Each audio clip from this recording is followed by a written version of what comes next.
Evening, guys.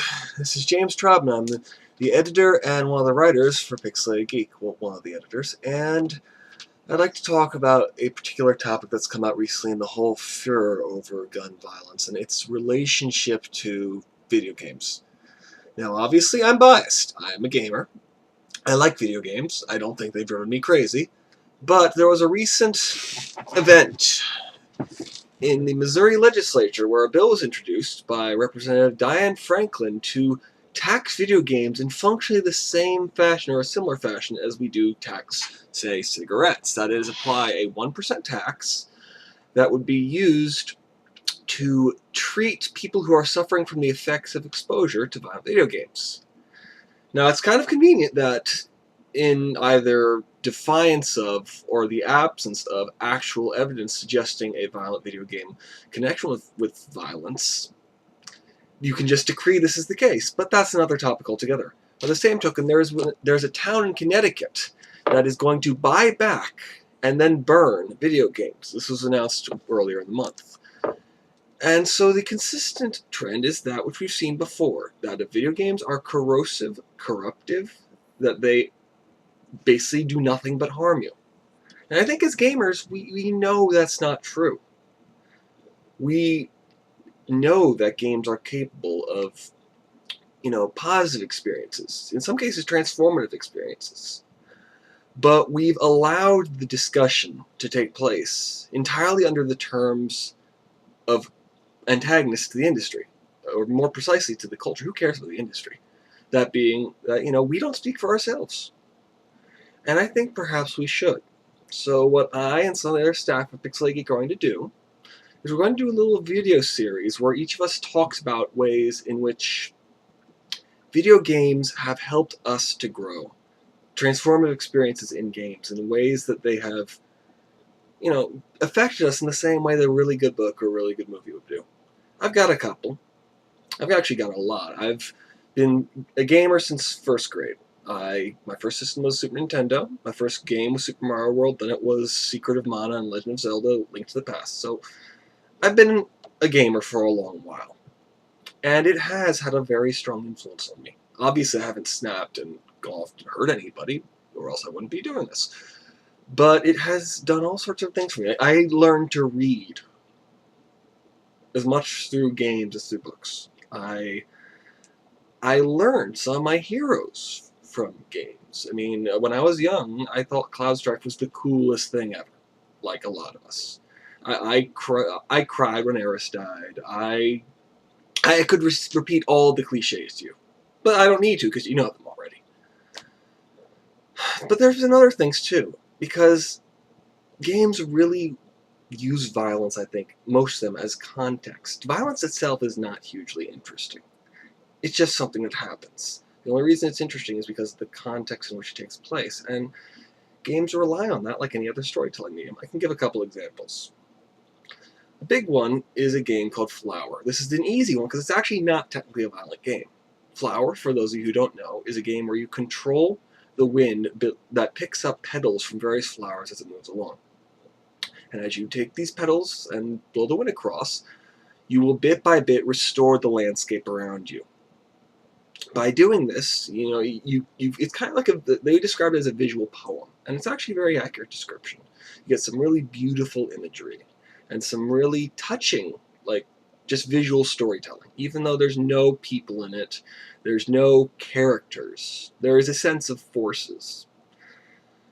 When I was introduced to the game, I had just returned from a trip from Israel, and I don't want to go into details because they're private, but something very bad had happened. And a lot of the people who were on the trip, myself included, were very upset by it. So I came back kind of morose, very depressed and melancholy. And my brother, basically, on the night I get back, says, "Hey, James, you need to see Flower." He sees how I'm upset, so he just takes me down to my room. And so he takes me down and he boots it up. And he opens the last stage of Flower, which is essentially the rejuvenation of a city. You see a city that starts as this dying Rust Belt waste of industrial detritus being brought back to life and health and vigor. And it is the most beautiful thing. And it, it really struck a chord with me. It was exactly what I needed. And I felt those, like, that cloud, that pall over me just vanish.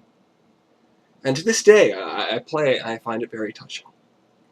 It was just the mixture of the imagery and the music and the sense of agency that you have, and that you are the agent of this rebirth. You are the one accomplishing the regeneration around you. And it lets you do something that is beautiful.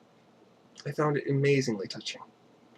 That's one. I mean, another easy one just from recent games is a title I'm sure some of you are familiar with called Bioshock. You know, Bioshock is basically a first-person shooter that takes place in a collapsed utopian society, this utopian society being an objectivist one. And objectivism is only relevant for the game, according to the developers, because it was an extremist philosophy, but objectivism is very much the philosophy of the self, of personal responsibility, personal liberation, personal benefit, without the need for an altruistic motivation to help others. In fact, an active rejection of classic altruism. So it's interesting that, obviously Bioshock trying to criticize this extremism puts you into the position where the most satisfying thing in the game to do is altruism. Or the most satisfying thing you can do is you find lost people, specifically in the first game, little girls, but in the second game, it was actually almost better. You find several occasions where you run across people who are undeniably lost and corrupted and hurt. And some of these things in the second game in particular are story members. There are several NPCs who have personalities, who antagonize you, and who have put themselves into a position where they don't seem redeemable, where they want to kill you, they want you to see you harmed, and you ultimately have the choice what to do with all three of these people. And not only does what you do here affect, obviously, the NPC, but it affects the person whom you're trying to rescue the entire game, who is your character's surrogate daughter. By being merciful, you teach her mercy. By being vengeful, you teach her the need for justice. There is a certain special power in that presentation of a parental relationship, really. It's very strong, because you feel, again, responsible in a way that if you were just watching a movie or reading a book, you would have no control over this. But the illusion of immediacy in the game, imaginary though it may be, these people are imaginary, obviously they don't exist, makes you feel much more like a responsible party, makes the decisions feel more genuine. And it really touches you with how sad, at least touched me, how satisfying it feels to spare people. There's a scene that I love, it was probably not even intentional, where you come across two of the antagonists, the deranged splicers, who are maddened and deformed and universally hostile, and they're in this collapsing underwater city. And they've been there for decades. Everything has fallen apart. You come across a pair in an old abandoned nightclub, and they're dancing. And they don't get lines. They're not gonna notice you. You walk in, and if you make noise, they will attack you. But if you just sit there and watch, they're dancing. And it was just such a powerful image. These two crazy, maimed, suffering people in this rotting hellhole, trying to clutch that little bit of humanity by dancing, trying to be together. And I did not have the heart to fight them. I ended up constantly reloading and save scumming to try and get around having to fight them. I ended up doing it like for almost an hour because I could not feel responsible for breaking that moment. And I don't think any book could have gotten that across in the same way. I don't think my words are doing it justice, because you have to experience it. You have to be the one with that power. The power to, influence the narrative around you. You have to do that. And it was amazing. And it's the sort of thing you'll never hear people who haven't played games mention, because they don't know. They are not they're at most observing from the outside, if not actively talking about something they don't know anything about. To them, the game is nothing but the shooting people. The shooting people is only one way of interacting.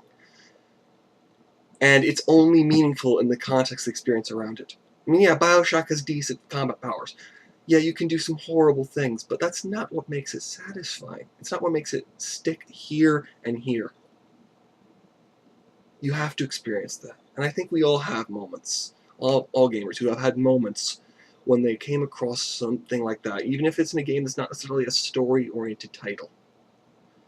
And I think we need to talk about them. I think we need to make it known that these are there. Because only when we discuss this element of the experience will we be able to take away the narrative of games as corruptive, psychopathic influences. That is the only way we will ever rid ourselves of this endless, interminable witch hunt for whatever media happens to currently not be popular. The only way is by changing that discussion. And the only way to change that discussion is to speak for ourselves. Anyway, that's my thoughts on the matter. And we're going to be doing a few other videos from people on the staff, and I would really like to see other people mention their own experiences with these sort of transformative games, because I know they're out there. Anyway, good night. Peace.